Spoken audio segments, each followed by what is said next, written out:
This is Grave Peril by Jim Butcher, Book 3 of the Dresden Files series, 436 pages and 39 chapters.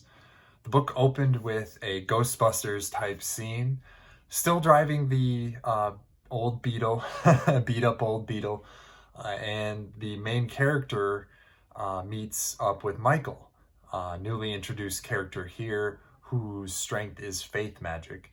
He even has a sword that is named, I can't really pronounce the name, but the sword is built from a nail from the cross. So the faith magic has its own style, its own, rules, that kind of thing.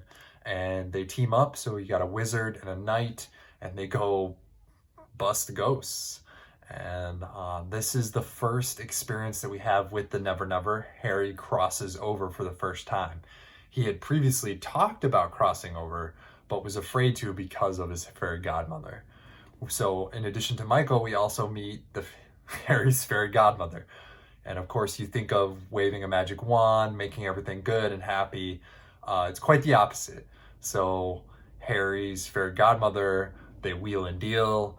And we even learn a little bit about Harry's past, his mother and father, and his background. So that was really neat. The part I liked the most about the ghosts was the ghost powder, right? Like the interaction that you could interact with the ghosts, but only with specific things like iron. Maybe that was the fairies. I'm not sure. Either way, the ghosts were kind of fun, but also another mystery. There was someone behind the ghosts, somebody stirring up the ghosts, if you will. Those people were vampires, and that is the main focus of the book, is the Red Court of Vampires.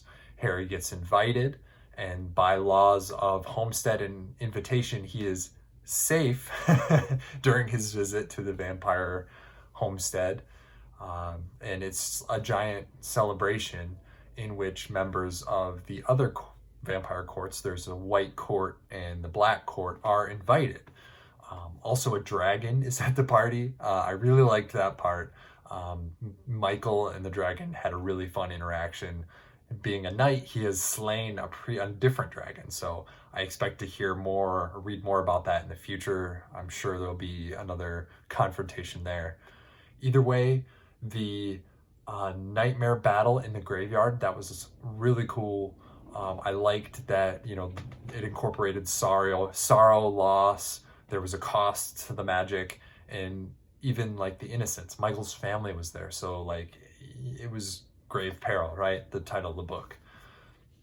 The battle at the Red Court, that was also really cool. I liked the things that happened, how they happened. It was almost like a showdown kind of thing, and that was really fun.